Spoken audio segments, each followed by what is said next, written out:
Hi friends, இப்போ நம்ம தல அஜித் சாருக்கு பத்மபூஷன் விருது கிடைச்சிருக்கு. அந்த அறிவிப்பு வந்ததுலேருந்து நம்ம ஏகே ஃபேன்ஸுக்கு செம்ம ஹாப்பியாக இருக்குது. இந்திய அரசால் தேசத்தின் 3வது உயரிய சிவிலியன் கௌரவம் பத்மபூஷன் விருது நம்ம தல அஜித் சாருக்கு வழங்கியிருக்காங்க.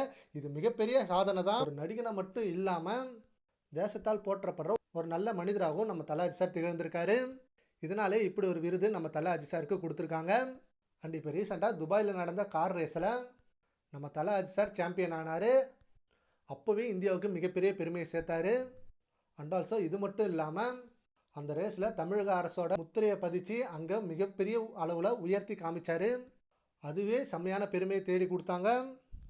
அண்ட் ஏகே ஃபேன்ஸுக்கு இதை கேட்கும் போதே செம்ம ஹாப்பியாக இருக்குது. அண்ட் ரொம்பவே பெருமையாக இருக்குது தல அஜித் சாரோட ரசிகன் அப்படின்னு சொல்கிறதுல. அண்ட் ஆல்சோ நம்ம ஏகே ஃபேன்ஸ் எல்லாம் இப்போ ரொம்பவே வெயிட் பண்ணிட்டு இருக்காங்க. February 6 அன்னைக்கு நம்ம விடாமுயற்சி படம் ரிலீஸ் ஆக போகுது. மிகப்பெரிய அளவில் வெற்றி அடையணும் அப்படின்னு. அண்ட் அதுக்கு ரொம்பவே ரெடியாக இருக்காங்க. இப்போலேருந்தே கட் அவுட் பேனர் அப்படின்னு எல்லாத்தையும் பயங்கரமாக ரெடி பண்ணி வச்சுருக்காங்க. அண்டு செம்மையான பிளானிங்கோடு இருக்காங்க. February 6 அன்னைக்கு அவங்களுக்கு மிகப்பெரிய விழா வரப்போகுது. இப்போ ரீசெண்டாக மகிழ் திருமேனி கொடுத்த ஒரு இன்டர்வியூவில் தல அஜித் சாரே மகிழ் திருமேனி கிட்ட சொல்லியிருந்தாராம், மகிழ் நீங்கள் ஒன்றும் ஃபீல் பண்ணாதீங்க, பண்டிகை நாளில் படம் வரலனா என்ன, நம்ம படம் வரப்போகிற நாள் தான் பண்டிகையே அப்படின்னு சொல்லியிருந்தாரு. இதை கேட்கும்போது நம்ம ஏகே ஃபேன்ஸுக்கே செம்ம கூஸ் பம்பாக இருந்திருக்கு.